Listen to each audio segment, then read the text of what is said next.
व्यासाय विष्णुरूपाय व्यासरूपाय विष्णवे नमो वै ब्रह्मनिधये वासिष्ठाय नमो नमः। कूजन्तं राम रामीति मधुरं मधुराक्षरम् आरुह्य कविताशाखां वन्दे वाल्मीकिकोकिलम्। श्रुतिस्मृतिपुराणानाम् आलयं करुणालयं नमामि भगवत्पादशङ्करं लोकशङ्करं। वागर्धाविव सम्पृक्तौ वागर्धप्रतिपत्तये जगतः पितरौ वन्दे पार्वतीपरमेश्वरौ। सूक्तिं समग्रयितुनः स्वयमेव लक्ष्मीः श्रीरङ्गराजमहिषीमधुरैकटाक्षैः। वैदग्ध्यवर्णगुणगुम्भनगौरवैर्यां कण्डूलकर्णकुहराः कवयोधयन्ति। हैमोर्ध्वपुण्ड्रमजहन्मकुटं सुनासं मन्दस्मितं मकरकुण्डलचारुगण्डं बिम्बाधरं बहुलदीर्घकृपाकटाक्षं श्रीवेङ्कटेशमुखमात्मनि सन्निधत्ताम्।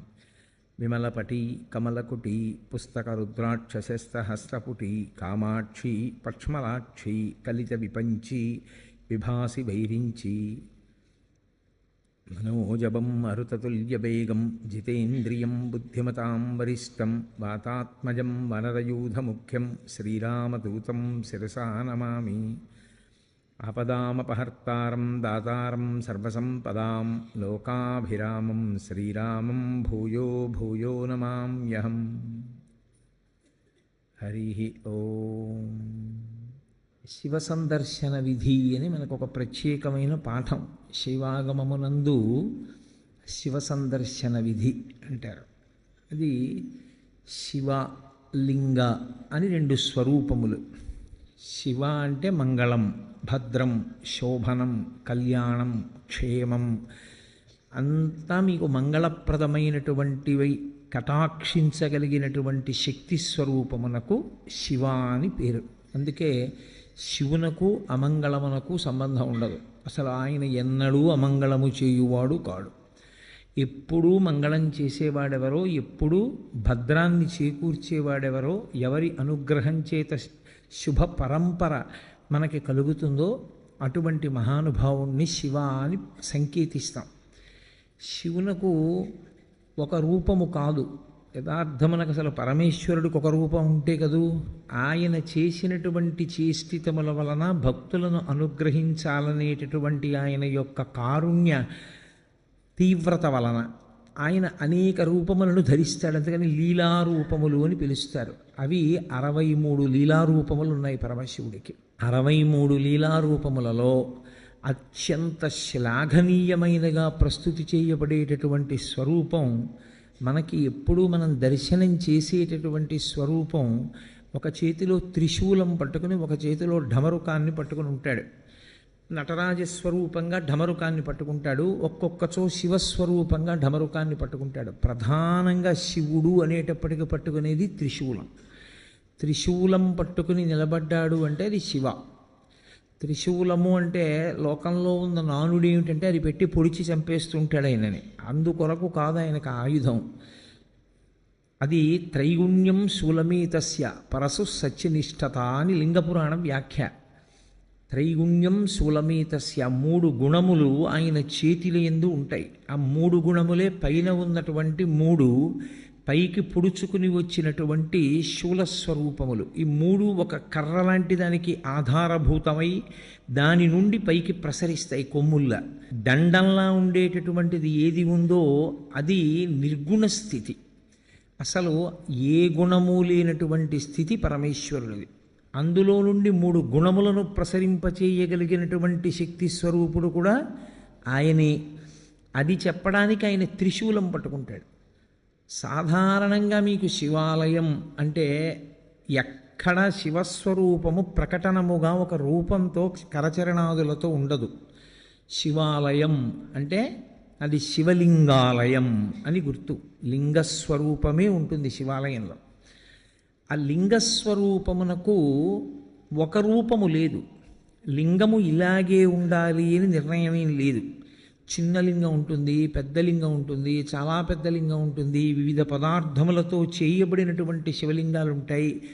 కొన్ని పడుకున్న లింగాలు ఉంటాయి, కొన్ని కూర్చున్న లింగాలు ఉంటాయి, కొన్ని నిలబడిన లింగాలు ఉంటాయి. శివలింగాన్ని నిర్మాణం చేసినటువంటి తీరును బట్టి ఆ శివలింగం పడుకుందా, నించుందా, కూర్చుందా కూడా చెప్తారు. అటువంటి శివస్వరూపంలో శివాలయంలో లింగము అని ఉంటుంది.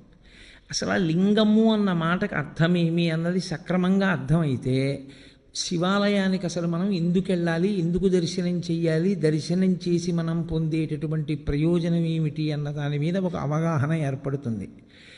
మీకు నేను తేలికగా అర్థమయ్యేటట్టు చెప్పాలి అంటే, లింగం అన్న మాట ఏకకాలమునందు రెండు అర్థములను గోచరింపచేస్తుంది. ఒకటి, నాకు ఒక అనుమానం వచ్చింది. ఏమిటి అనుమానం అంటే, సప్తధాతువులేగా ఎవరి ఎందున్నా, ఇప్పుడు ఈ సభలో ఉన్న ఎవరిలో ఉన్నవైనా నాలో ఉన్నవైనా కేవలము సప్తధాతువులే. చర్మము, రక్తము, మాంసము, కొవ్వు, అస్థి, శుక్ల, మేధ, ఈ 7 పదార్థములతోటే ఇన్ని శరీరములు తయారయ్యాయి. కానీ ఒక శరీరాన్ని పోలినట్టు వేరొక శరీరం ఉండదు. అలాగని తండ్రి పోలిక కొడుక్కి రాకుండా ఉండదు, ఏదో కూతురికి ఏ మేనమామ పోలికో తల్లి పోలికో వస్తుంది. మరి పోలికొచ్చినా ఒకేలా మాత్రం ఏ ఇద్దరు వ్యక్తులు ఉండడానికి అవకాశం లేదు. ఇంత భిన్నత్వంతో ఈ లోకాన్నంతటినీ ఆయన సృజించాడు.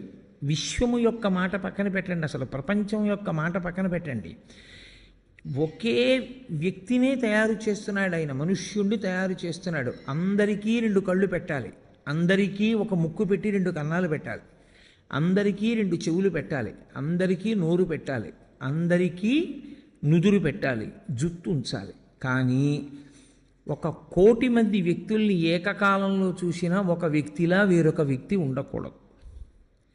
ఇంత నిర్మాణ దక్షతతో, ఇంత గొప్పగా, అదే పదార్థములతో ఇంత భిన్నత్వాన్ని తీసుకొచ్చేటట్టుగా చెక్కిన శిల్పి ఎవరు నాకు చూడాలనిపించింది అనుకోండి. నేను ఎక్కడో అక్కడ చూడాలి కదా, వాడిని చూడాలని నాకు ఆతృత పుట్టింది. ఏదో మనం బదరీ వెళ్ళాలనుకున్నట్టు, కేదారం వెళ్ళాలనుకున్నట్టు, అరుణాచలం వెళ్ళాలనుకున్నట్టు ఆయన ఒక్కసారి చూద్దామని అనిపించింది అనుకోండి. అప్పుడు ఆయన లింగస్వరూపంతో ఉంటాడు. ఎందుకు లింగస్వరూపంతో ఉంటాడంటే, ఆ చెక్కినటువంటి వ్యక్తి ఉన్నాడే, ఈ లోకమునంతటినీ కూడా సృజించిన వాడు ఉన్నాడే, వాడు నిర్మించి విడిచిపెట్టలేదు. వాడు దీని వృద్ధికి నాశనానికి కూడా కారణమవుతున్నాడు. కొన్నాళ్ళు పెరగాలి జీవులన్నీ, పెరిగిన జీవులు లయమైపోవాలి, లయమైపోయినప్పుడు ఈ భూమి మీదే పడిపోవాలి, భూమిలోనే కలిసిపోవాలి. మళ్ళీ సృష్టింపబడినప్పుడు బయట ఉన్న పంచభూతములతోటే సృష్టింపబడాలి. ఇది పెరుగుతూ ఉండాలి, ఇదే మళ్ళీ తరిగిపోతూ ఉండాలి, ఇదే పడిపోతూ ఉండాలి. జీవుల యొక్క పాపపుణ్యములను దృష్టిలో పెట్టుకుని శరీరాల్ని మారుస్తూ ఉండాలి. లోపల ఉన్నవాడు జీవుడు, వాడికి ఏవో పాపపుణ్యాలు ఉన్నాయి, ఇవాళ ఇందులో ఉన్నాడు, ఇది పడిపోయిన తర్వాత వాడు ఇందులోకి వెళ్ళాలి, నిర్ణయం చేసి ఆ శరీరాన్ని సిద్ధం చేసి అందులోకి పంపాలి. ఇన్ని లెక్కలు కట్టుకుంటూ ఉండాలి, ఇన్ని విషయాల్ని చూస్తూ ఉండాలి, ఇన్ని విషయాల్ని నిర్వహిస్తూ ఉండాలి. అందుకే మీరు ఎప్పుడైనా దేవతా స్వరూపాలని చూస్తే సనాతన ధర్మంలో తామర పువ్వు పట్టుకుంటారు. ప్రతి వాళ్ళు ఓ తామర పువ్వు పట్టుకుంటారు. ఎందుకు ఆ తామర పువ్వు అంటే, తామర పువ్వు వికసనమునకు గుర్తు. వికసనము అంటే ఒక నిర్దిష్టమైనటువంటి వ్యూహముతో ఈ విశ్వము నిర్వహింపబడేటట్టుగా చేయగలిగినటువంటి ఏర్పాటు. భూమి తన చుట్టూ తాను తిరగాలి, తిరుగుతూ సూర్యుడి చుట్టూ తిరగాలి. భూమి తన చుట్టూ తాను తిరుగుతున్నప్పుడు ఒకే వేగంతో తిరగాలి, 24 గంటల్లో పూర్తి చెయ్యాలి. సూర్యుడి చుట్టూ తిరిగితే ఋతువులు ఏర్పడాలి, తన చుట్టూ తాను తిరిగితే రాత్రింబవళ్ళు ఏర్పడాలి. నక్షత్రములు భూమి కన్నా 1,00,00,000 రెట్ల పెద్దవైన మిణుక్కు మిణుక్కుమంటూ అంత దూరంలో అలాగే ప్రకాశిస్తూ ఉండాలి, స్వయం ప్రకాశకములై. భూమి లోపల ఎన్ని భోగ్య వస్తువులను దాచుకున్నా ఎంత ఉందో, ఎంత తవ్వుతున్నామో, ఎంత ఇస్తోందో, ఇంకా ఎంత మిగిలిందో ప్రపంచంలో తెలుసుకోగలిగినటువంటి వాడు లేడు. భూమి లోపల ఇంత ఖనిజ సంపద ఉంది, ఇంత వాడాం, ఇంకా ఇంత మిగిలింది చెప్పగలిగిన వాడు ప్రపంచంలో ఎవ్వడూ లేడు. ఎంత ఉందో తెలియదు, ఎంత తీస్తున్నామో తెలియదు, ఎంత ఖర్చు పెడుతున్నామో తెలియదు. ఇంత దాచిన వాడెవరు? అదిగో ఇవన్నీ నిర్వహిస్తున్నవాడున్నాడే, వాడు పరమేశ్వరుడు అని పేరు. ఆ పరమేశ్వరుణ్ణి చూడాలనేటటువంటి కుతూహలం కలిగినటువంటి వాడు ఆలయ ప్రవేశం చేసినప్పుడు లింగముగా దర్శనమిస్తాడు. లింగము అంటే గుర్తు. దేనికి గుర్తు? నీకు కలిగిన ఆర్తికి జవాబు చెప్పటానికి గుర్తు. అందుకే శివాలయంలోకి ఎందుకు వెళ్ళాలి అంటే, నీకు ఆర్తి కలిగితే వెళ్ళాలి. ఏ ఆర్తి కలిగితే వెళ్ళాలి అంటే, నీకు అసలు ఈ విశ్వాన్నంతటినీ నిర్మించి నిర్వహించి లయం చేస్తున్న వాడిని చూడాలి అని నీకు అనిపిస్తే అప్పుడు శివాలయంలోకి వెళ్ళాలి. ఆ వెళ్ళినప్పుడు నీకు కలిగేటటువంటి అనుభూతి వేరు. అది లేకుండా శివాలయంలో ప్రవేశిస్తే ఉండేటటువంటి స్థితి వేరు. అందుకే లింగం నీకు కలిగిన ఆర్తికి జవాబు కాదు. పరమేశ్వరుడి వైపు నుంచి చూసినప్పుడు పరమేశ్వరుడికి అసలు రూపం ఏమిటి? ఈ రూపంతో ఉంటాడు పరమేశ్వరుడు, ఇంతే, ఇలాగే ఉంటాడు, ఇంకింతకన్నా భిన్నంగా ఉండడు అని నేను అన్నాను అనుకోండి, తప్పది. అసలు ఈశ్వరుడికి ఆకృతి లేదు. కొంచెం నేను దగ్గరికి తీసుకొచ్చి చెప్పాలి అంటే యథార్థం అవుతుందని చెప్పలేను. దగ్గరికి తీసుకొచ్చి చెప్పాలంటే ఆయన మేలిమి బంగారము వంటివాడు. ఇప్పుడు ఆ బంగారంతో మీరు గొలుసు చేయించుకోవచ్చు, కేయూరం చేయించుకోవచ్చు, కంకణం చేయించుకోవచ్చు. అది నామరూపములుగా మీ ఇష్టాన్ని బట్టి మారుతుంది. కానీ అసలు పరమేశ్వరుడు ముద్ద బంగారం, దానికి ఏం రూపం లేదు, మీరు మార్చుకున్నారు. భగవంతుడు నాకు ఈ రూపంతో కనపడాలని ఆర్తి పొందినటువంటి భాగవతుల యొక్క కోరిక తీర్చడానికి ఆయన ఒక రూపాన్ని పొందాడు తప్ప ఆయనకంటూ అసలు రూపమే లేదు. ఆయన నిర్గుణుడు. అందుకే వేదాంత డిండిమం చేస్తూ శంకరాచార్యులు వారు అంటారు, పీఠం అంబమయం సర్వం శివలింగైశ్చ చిన్మయం సాకారంచ నిరాకారం నిర్గుణంచ గుణాత్మకం తత్వం తత్పరమం బ్రహ్మ ఇది వేదాంత డిండిమహ అంటారు. ఆయన నిర్గుణంలోంచి సగుణంగా వస్తాడు, కంటికి కనపడే రూపంలో వస్తాడు. ఎందుకు అలా రావాలి అంటే, ఏదో ఒక రూపంలో రావాలని కోరుకున్న భక్తుడు ఒకడున్నాడు, వాడి కోసం రూపం దాల్చాడు. లేకపోతే అసలు ఆయనకి రూపంతో ఉండవలసిన అవసరమే లేదు, అంతటా నిండి నిబిడీకృతమై ఉంటాడు. కాబట్టి ఆయనని ఒక రూపంతో చెప్పడం కుదరదు. ఒక రూపం చెప్పకపోతే మనసు నిలబడదు. అందుకే రూపం ఉన్నవాడా రూపము లేనివాడా అంటే, రూపముండి రూపము లేనివాడు.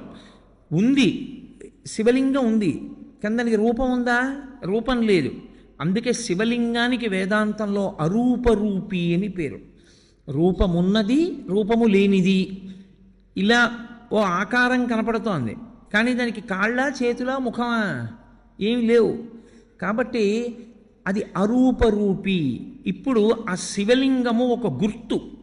ఏమంటే అది ఒక గుర్తు అయితే దానికి శక్తి ఏం లేదు, అది ఒక గుర్తుగా మనం పెట్టుకున్నామంతే తప్పించి అది నిజంగా శక్తివంతం కాదా అని మీరు అంటారేమో. శివలింగానికి ఉన్నటువంటి శక్తి అసలు లింగ స్వరూపంలో ఉంది. ఎందుచేత అంటే శివలింగం ఎలా ఉంటుంది? ఇలా ఉంటుంది కదా, గుండ్రంగా ఉంటుంది. ఇప్పుడు ఇలా గుండ్రంగా ఉంది అని నేను అన్నాను అనుకోండి, శివలింగం ఇంత ఉంది, ఇంతదైతే అప్పుడు అందులోకి పట్టేవి ఇంకొంచెం పెరిగాయా? ఈ గది అంతా అన్నాను అనుకోండి, అప్పుడు ఈ గదిలో అన్నీ అందులోకి పట్టేశాయా? ఆంధ్రదేశం అంతా అని తిప్పాను అనుకోండి, ఆంధ్రదేశం అంతా అందులో ఉందా? అలానే తిప్పుతూ ఈ బ్రహ్మాండం అంతా అన్నాను అనుకోండి, ఇప్పుడు ఈ బ్రహ్మాండం అంతా ఎందులో ఉంది? అందులోనే ఉంది. అంతా ఎందులో ఉందో అది లింగం, అంతా ఎందులో పెరుగుతోందో అది లింగం, అంతా ఎందులోకి కలిసిపోతోందో అది లింగం. ఇప్పుడు పరమేశ్వరుణ్ణి యథార్థముగా సూచించుటకు గుర్తు శివలింగము. కాబట్టి కంటితో కనపడినది కాదు, ఇది సర్వవ్యాపకమైతే, ఇది చుట్టుకుంటే నిజానికి దీనిలో ఈ బ్రహ్మాండమంతా ఉన్నది అని గుర్తుపట్టాలి. సరే ఏమండి, ఊహచేత గుర్తుపట్టమంటున్నారు మీరు, నిజమే, ఊహచేత గుర్తుపడతాం. మన ఊహచేత ఈశ్వరునికి శక్తి ఆపాదించడమా? అసలు నిజానికి శివలింగానికి ఏమైనా శక్తి ఉంటుందా? అక్కడ ఓ శివలింగం ఉందనుకోండి, ఇప్పుడు ఇక్కడ శివాలయంలో శివలింగం ఉంది, ఆ శివలింగానికి శివలింగంగా ఏమైనా శక్తి ఉంటుందా? నా ఊహచేత నేను అలా ఆలోచించడమేనా అంటే, శివలింగమునకు 5 ముఖములు ఉంటాయి, 5 ముఖములతో ఉంటుంది. ఏది ముఖము అంటే, మీరు ఎటు విభూతి రాసి బొట్టు పెడితే అది ముఖం. 5 ముఖములు అని ఎందుకంటారంటే, తూర్పు, పడమర, ఉత్తరం, దక్షిణం 4 వైపులా 4 ముఖాలతో చూస్తాడు. పైకి ఒక ముఖంతో చూస్తాడు. 5 ముఖాలు. 5 ముఖాలతో ఉంటాడు కాబట్టే పంచాస్యుడు అని పేరు. ఇందులో గమ్మత్తు ఏమిటంటే 5 ముఖాలతో ఉండి ఏం చేస్తుంటాడు? 5 వైపులా చూస్తూ ఉండడమేనా ముఖంతో? కాదు. మీరు జాగ్రత్తగా గుర్తుపట్టగలిగితే శివాలయాలన్నింటిలోకి శివాగమంలో అత్యంత శ్రేష్టమైన శివాలయం, ఉత్తర క్షణంలో మీరు దర్శనం చేస్తే కోరికలను ఈడేర్చగలిగినటువంటి శివాలయం, దాన్ని మించి ఇంకొక శివాలయం ఉందని చెప్పడం సాధ్యం కాని శివాలయం పశ్చిమాభిముఖమైన శివాలయం. అంటే మీరు లోపలికి ప్రవేశించినప్పుడు ఆలయంలో శివలింగం పశ్చిమ ముఖాన్ని చూస్తే దాన్ని సద్యోజాత శివాలయము అంటారు. అది సద్యోజాత ముఖంతో చూస్తోంది. అది శివాగమంలో అన్ని శివాలయాల్లోకి శక్తివంతమైన శివాలయం అదే. ఈశ్వరుడు తూర్పుకి ఒక ముఖంతో చూస్తాడు. దాన్ని తత్పురుష ముఖము అంటారు. ఇప్పుడు ఇక్కడ ఉండే శివాలయంలో ఉండే శివలింగం తూర్పుని చూస్తోంది.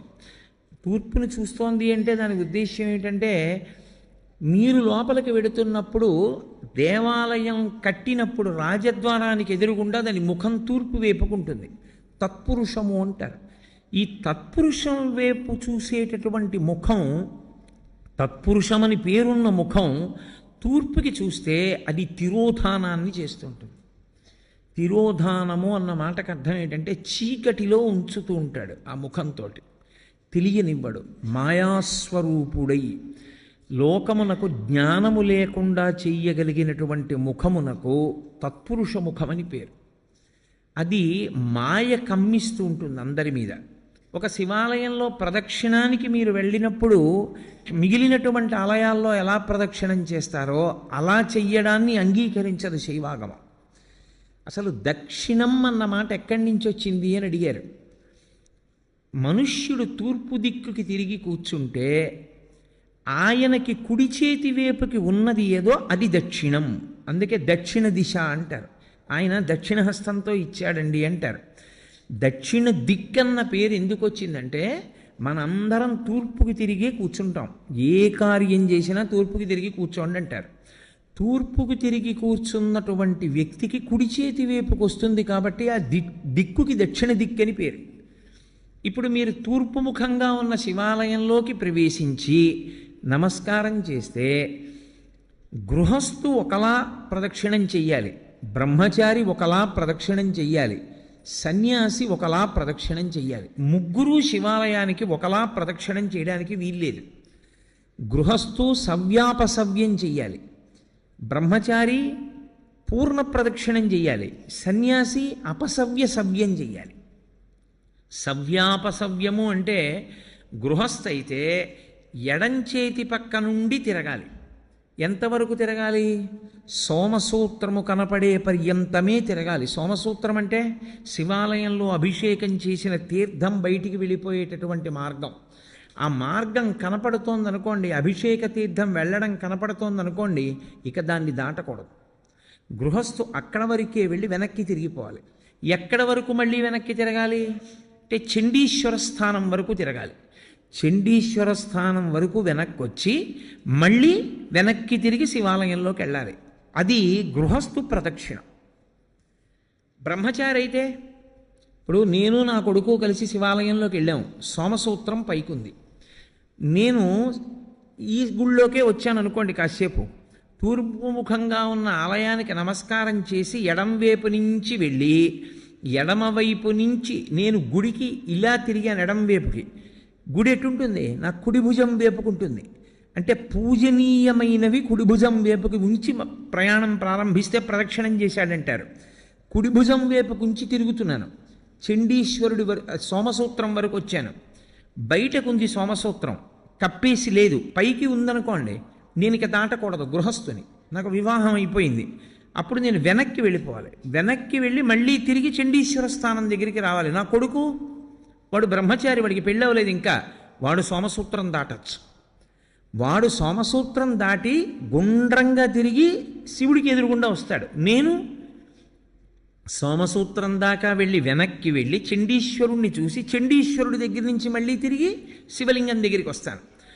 నాకు అది ప్రదక్షిణం, బ్రహ్మచారికి అది ప్రదక్షిణం. సన్యాసి వస్తే సన్యాసి సవ్యం చేయకూడదు, ఇలా ఎడం పక్క నుంచి వెళ్ళకూడదు, కుడి పక్క నుంచి తిరిగి పూర్ణ ప్రదక్షిణం చెయ్యాలి. శైవాగమం అలాగే చెప్పింది, అలాగే చెయ్యాలని చెప్పింది.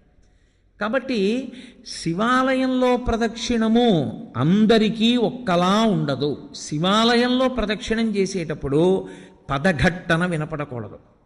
మీ అడుగుల చప్పుడు కాని వినపడిందా ప్రదక్షిణం చేసేటప్పుడు మహాపాపం వేస్తారు ఖాతాలో. పాదాల చప్పుడు వినపడకుండా ప్రదక్షిణం చేస్తే పరమశివుడు అంత ప్రసన్నుడవుతాడు. శివాలయంలో ప్రదక్షిణం చేత వచ్చేస్తుందంతే శక్తి అంతా. ఎలా ప్రదక్షిణం చెయ్యాలని అడిగారు. నిండు గర్భిణి ఇంకొక గంటలోనో 2 గంటల్లోనో ప్రసవం అవుతుంది. కిందంతా బిందెతో నూనె పోసేశారు. ఆమెకు ఒక పెద్ద బింది ఇచ్చి నీళ్లు చంకలో పెట్టారు, డొక్కలో. ఆమె పట్టుకుంది. ఇప్పుడు ఆ నూనె ఉలికిపోయిన నేల మీద నడుస్తోంది. ఆమె ఎంత పరాకుగా అడుగు వేసి నడుస్తుందో ప్రదక్షిణ సమయంలో అంత పరాకుగా అడుగు వేసి నడవాలి, చప్పుడు రాకుండా. అదే ఉపమానాన్ని వాడింది శైవాగమం. యథాతథంగా మీకు నేను ఆ ఉపమానాన్ని అందించాను. అంత మెల్లగా పదఘట్టన లేకుండా తిరగవలసి ఉంటుంది. అందుకే అడుగడుగు ప్రదక్షిణం అంటారు. ఇలా అడుగు వేసి దాని ముందుకి తెచ్చి అడుగు వేస్తారు, మళ్ళీ అడుగు వేస్తారు. నిశ్శబ్దంగా ప్రదక్షిణం చేయాలి. శివాలయంలో ప్రదక్షిణం చేస్తూ ఏమీ మాట్లాడకూడదు. అసలు శివాలయంలోకి వెళ్ళి లింగాన్ని చూడడం కాదు. మీరు శివాలయంలో శివుడు 8 రూపాలతో ప్రకాశిస్తూ ఉంటాడు. ఇప్పుడు ఈ 8 శివస్వరూపాలే. శివాలయం యొక్క గోడ కనపడింది అనుకోండి, శివుడు కనపడినట్టు. అందుకే పూర్వం ధ్వజం ఎంత దూరం కనపడుతుందో అంత దూరము చెప్పులు విప్పి మేళతాళాలు మోగించేవారు కాదు. అలా ఊరేగింపు వెళ్ళిపోతుంది అనుకోండి, ఏదో పెళ్లి ఊరేగింపు, దేవాలయానికి ధ్వజం కనపడితే ఇక ఆ ధ్వజం కనపడినంత దూరం మేళతాళాలు మోగించేవారు కాదు. ఎందుకంటే ఈశ్వరోత్సవం అయితేనే మోగించాలి. శివుడే లెక్క ఆ గోడ. ఆ గోడ దగ్గరికి వెళ్ళి నువ్వు ఏదైనా చెయ్యకూడని పని చేస్తే శివలింగం మీద చేసినట్లే లెక్కలో కడతారు శాస్త్రంలో. అందుకే అన్ని ప్రాకారాల నిర్మాణం అందుకు చేసేవారు, రక్షించడానికి. దీని శివాలయం యొక్క ప్రాకారము శివుడు, శివాలయం యొక్క గోపురము, పెద్ద ఆలయ గోపురం ఉంటుంది, ఆ ఆలయ గోపురము శివుడు, ధ్వజస్తంభము శివుడు. మీరు లోపలికి వచ్చిన తర్వాత శివలింగం ఉన్నటువంటి ఆలయ గోపురము శివుడు, లోపల ఉన్న శివలింగము శివుడు, అర్చక స్వామి శివుడు, చండీశ్వరుడు శివుడు, బలిపీఠము శివుడు. 8గా ఉంటాడు శివుడు. ఈ 8 మీకు ఏది కనపడినా మీకు శివదర్శనమైనట్టు లెక్క. నేను గోడ ఒకటే చూశాననుకోండి, నేను శివదర్శనం చేసినట్టు. నేను ధ్వజం వంక చూశాననుకోండి, నాకు శివదర్శనం అయిపోయినట్టు. నేను గోపురం చూశాననుకోండి, నేను శివదర్శనం చేసేసినట్టు. నాకు అర్చకుడు కనపడ్డాడనుకోండి, శివదర్శనం చేసినట్టు. చండీశ్వర స్థానం దగ్గరికి వెళ్ళాడనుకోండి, శివదర్శనం చేసినట్టు. ఈ 8 చూశాడనుకోండి, పూర్ణంగా శివదర్శనం చేసినట్టు. ఎందుకంటే శివతత్వము ఎప్పుడూ అష్టమూర్తి తత్వంగానే వెడుతుంది. 8 అంకెకి కట్టుబడాలి శివతత్వం.